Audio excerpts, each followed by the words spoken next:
The Trump administration is touting its successes as the president's second term passes the 10-month mark. The White House has a statement this week titled, "Good News You May Have Missed, Everyday Proof the Trump Agenda is Delivering."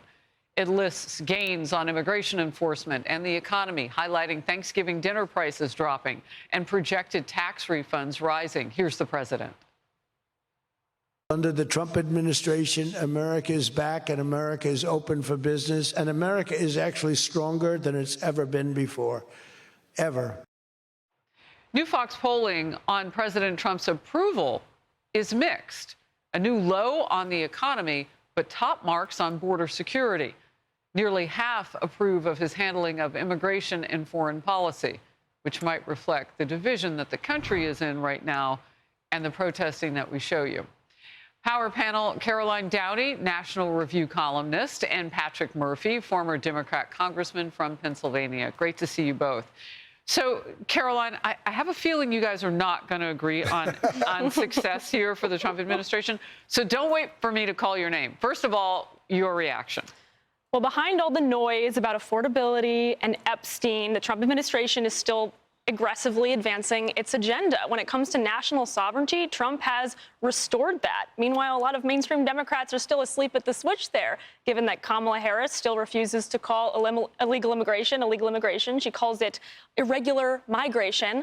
Only 11 out of 213 House Democrats voted to raise penalties for illegal aliens who commit crimes after they've crossed the border illegally. That being said, affordability could be the Republican Party's Achilles heel, because even though the big, beautiful bill maybe hasn't kicked in yet, cost of living still needs to come down more for voters to feel it. But Republicans would be smart not to let Democrats co-opt that term, affordability, because remember who caused that. It's the Biden administration's reckless spending policies. What about all of those, a lot in trillions of dollars in the tariff money that Trump says now he wants to hand back to the people? That will be huge. It'll be huge for the American people because they pay 80% of those tariffs. It's the people who are buying those consumer goods. So it's really a tax on the American people. And Harris, I think. But if he refunds that. Which we can't do because it's going to cost $600 billion. And we're already, But it's trillions of dollars. He's been making money. Anyway, go ahead. But we just passed a big, beautiful bill that's going to add $3.4 trillion to our national debt. The debt is going up. The deficits are going up. They're not going down. Will it help knock down our deficit spending? Yes. And that's what we can't turn around. And that's why, Congress has a say in this. But can I just say on a broader point, we are all Americans first. We want our country to do well, our economy to do well. But people are hurting out there on this affordability crisis. And people this Thanksgiving week are going to be struggling when the 11% increase in utilities, 300,000 job losses. You and I have had a tough conversation about inflation in the past. And sitting at more than 9% for a protracted amount of time, those prices never get reset. Right. So now inflation is much, much less than a third lower than it was under the Biden administration. And the prices are not resetting because they don't. Go ahead, Caroline. Which is unfortunately the legacy of the ridiculous fiscal situation under Biden, is when you spend us into oblivion, the American people may never recover their purchasing power the way you've just described, Harris. And I agree with you that, okay, look, tariff revenue, I think a lot of people actually in this country deserve a part of that, and we feel like we're entitled to a part of that. The president agrees with you. But it won't make a dent in our deficits and debt because we have other problems, which is the bloat, the administrative bloat, and the huge welfare state. Those things have to be tackled too. Yeah, and I would just say we're taking from the young to pay for this stuff for the older generation that's in Congress right now, which is the average age is over 55. So my problem with it is that we're literally adding to our debt. Our debt is now $38 trillion. We're spending so what would you do with the aging aging people? What's that? What would you do with those aging people? No, I'm not saying that they're making the decisions that the younger people, my kids are going to have to pay for, your kids are going to have to pay for when we keep adding to the debt.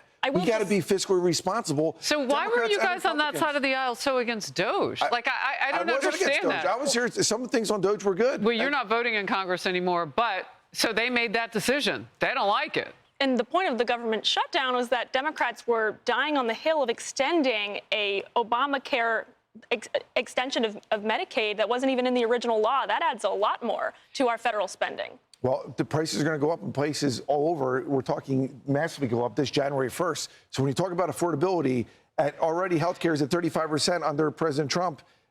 We better work together. They said they're going to bring But up I a see vote. what you did there, because that's not exactly what Caroline asked. You said Medicare. She said Medicare. Well, you're and pointing healthcare. out the ballooning debt, and I agree with you. I'm a fiscal hawk through and through. But then why did Democrats shut down the government over extending a subsidy that was from the pandemic era? We're not in the pandemic anymore. Because they wouldn't even get a vote. They wouldn't even be at the table. They wanted just a clean CR, which they gave them 6 months earlier. And they're saying, let But us they rejected that 12 this. times. They rejected that clean CR 12 14, times. actually. 14 times. Yeah. Well, but the problem is that when you have a Senate, you need to have 60 votes. You need some Democrats. And that's why it should be more bipartisan, and it wasn't. But listen, let's move it forward. The CR is done. that was a kick at your own party? That was a kick on Congress. Absolutely, both parties. Because listen, when you shut down Well, the the government, Republicans were all in. I'm sensing a little bit of we got to get rid of the filibuster from you. At least on the spending. What you're selling there, Carol, but So Senator Langford and potentially others in the Senate have said this, but he has talked specifically on this program about it. So why not get rid of the filibuster on spending? That way you only have to have a regular majority 50 plus to move the situation on and not shut down the government while they all argue. Because they're going to argue. Why do we have to pay them extra to argue by suffering? Because the two sacred duties of the Congress is center men and women in harm's way and pass budgets. Look, And you have your to do it party didn't even bipartisan want to way. pay those people who were in harm's way as the active duty military. They didn't want extra money. That's not. How did they They vote? wanted to vote. They wanted to vote for the whole okay. CR, not just. Oh, okay. All right. Good to see you both. Thank you. Hey everyone, I'm Emily Campagno. Catch me and my co-hosts Harris Faulkner and Kaylee McEnany on Outnumbered every weekday at 12 p.m. Eastern, or set your DVR. Also, don't forget to subscribe to the Fox News YouTube page for daily highlights.